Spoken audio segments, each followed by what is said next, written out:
বাংলা লিংকের সৌজন্যে বইমেলার খবর।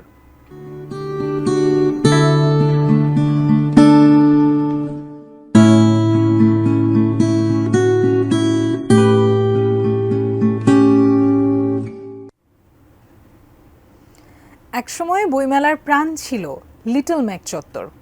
প্রথাবিরোধী লেখক আর তাদের স্বতন্ত্র পাঠকদের আড্ডায় প্রতিদিনই মুখর থাকত বইমেলার বিশেষ এ অংশটি। তবে এখন ভিন্ন চিত্র, নেই পাঠকের ভিড়, নেই লেখকদের পদচারণাও। বিস্তারিত ওয়ালিউল সাকিবের প্রতিবেদনে। নতুন বছর বা মেলা উপলক্ষে নতুন সংখ্যা এনেছে সাহিত্য পত্রিকাগুলো। উদ্যমী তরুণদের হাতে বের হয়েছে আনকোরা নতুন পত্রিকাও। অভিষেক হয়েছে নতুন সম্পাদকের। ভাষা শহীদদের উৎসর্গ করে যেমন প্রকাশিত হয়েছে কবি মামুন মাহবুব সম্পাদিত পরম্পরা। মেলা এসেছে কাজী মামুন হায়দারের ম্যাজিক লণ্ঠন, মাহফুজ রিপনের ব্যাটিং জোন, কাজী আনিসুল হকের কবিতার কম্পাস। নিয়মিত সাহিত্য পত্রিকার পাশাপাশি আছে সাময়িক পত্র বা স্মরণিকাও। নবীন সম্পাদক নাইম হাসানের দ্রোহে জাগরণের জুলাই ও মেহেদি সম্রাটের মুক্তি স্মরণী জুলাই অভ্যুত্থান কেন্দ্রিক এরকম দুটি প্রকাশনা। নতুন প্রকাশনার কমতি নেই, তারপরও সাহিত্য চর্চার আঁতুড়ঘর খ্যাত লিটল ম্যাগ চত্বরে নেই আগের সেই জৌলুস। সম্পাদকরা বলছেন লিটল ম্যাগের পাঠক হারানোর কথা। নিরাপত্তার অভাবে লেখকদের সরে যাওয়াকেও দায়ী করছেন কেউ কেউ।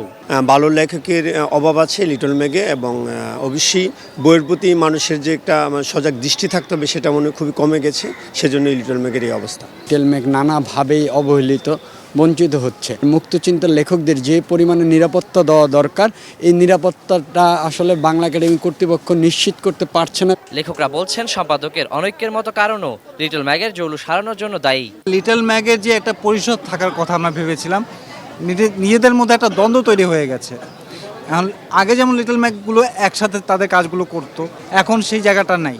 আমাদের চর্চার জায়গাটা, সেই চর্চার জায়গাটা একটা আঘাত এসেছে। এই আঘাতটাকে আসলে কিভাবে দমানো যায়, কিভাবে পরিকল্পনা নেওয়া যায়, এটা আসলে আমাদের আগে ভাবতে হবে। সাহিত্য নিয়ে যারা কাজ করে, আমরা যদি মনে করি এই লিটল ম্যাগ আমাদের ভিত্তি, তাহলে সেই ভিত্তির গোড়ায় আরও জল ঢালতে হবে।